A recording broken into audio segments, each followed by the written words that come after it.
อีมุนสูเขาเป็นการละอีอุเบกขานั่นแหละเลยมากกับต้องกับบ้านสมัยสมัยอีกเป็นจุดโน้ตสิ่งที่เอาอันนี้ยังโจทย์หน้าอันดูเขาสอนนั่นนี่อุเบกขาเราเอวิเดนอันใจมองเปลี่ยนโลกอันนี้ยังอุเบกขาตัวที่ถูกเอาตัวที่มุ่งมั่นต่อจะวิ่งต่อที่ในบ่อในมาก็จะถึงทางสอบสารและการกินทางยังกับที่เขาผู้บริหารผู้สังกัดยาเจ้าเขาของผู้โชคผู้บริโภคบ้านในวันประกาศสถานเขาก็อยู่มั่นจำจากให้ของศาสนาและดูน้องรู้ที่เราเข้าเมืองใจถึงมุ่งต้องได้ก็ได้เกิดขึ้นมีในมหาวิทยาลัยพอผู้เชี่ยวชาญเรื่องอาชีพในสมัยได้จากปังแต่เขาเสียเขาสมบูรณ์ก็เสียกรรมในนั้นในสังขารนั้นโดยนั้นโดยความเป็นบริเวณ2027 today we have two group up to groups of to move in the new to the Sankhan and start in Sanskrit University to the third group with the yogi who have been taking meditation Upavanga living in Munsu. They are here to listen reminder from the Sankhan and discussing open on the event and me moving on to people of the energy. So please we are present and people help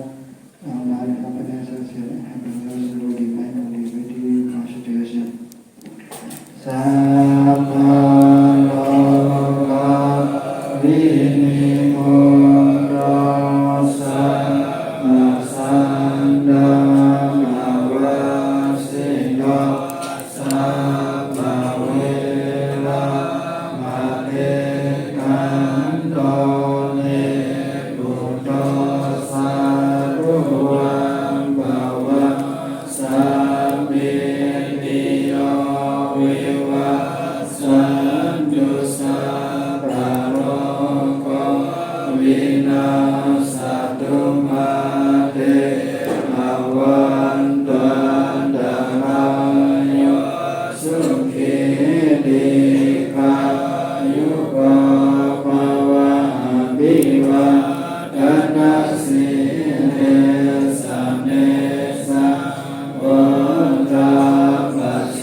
ก็พูดนั่นแหละ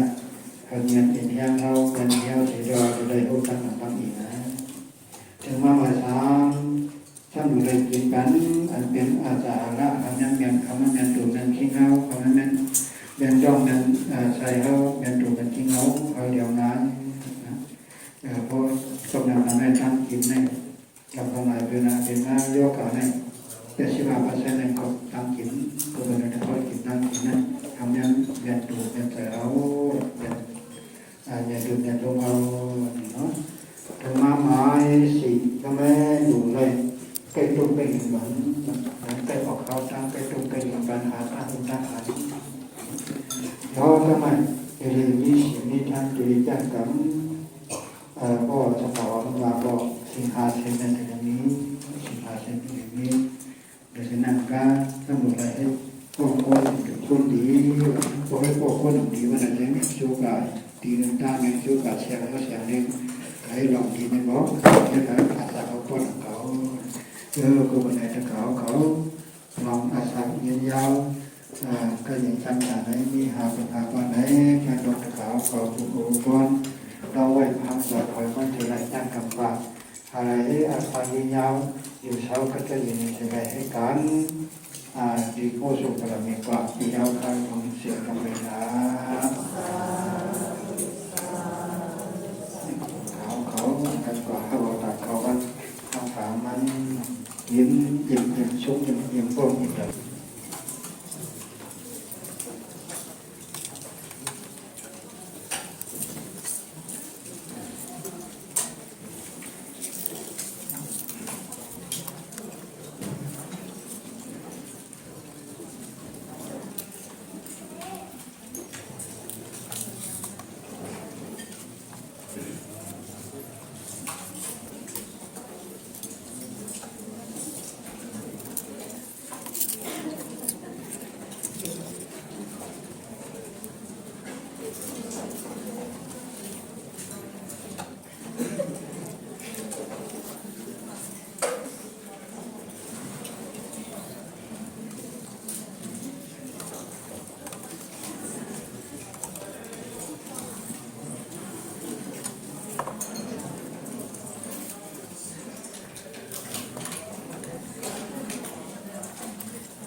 นี่ก็ฟังกับพี่ดีได้ไหนบ้างครับพี่หมอแต่ละที่มาก็นั่นก็เลยขับผ่าน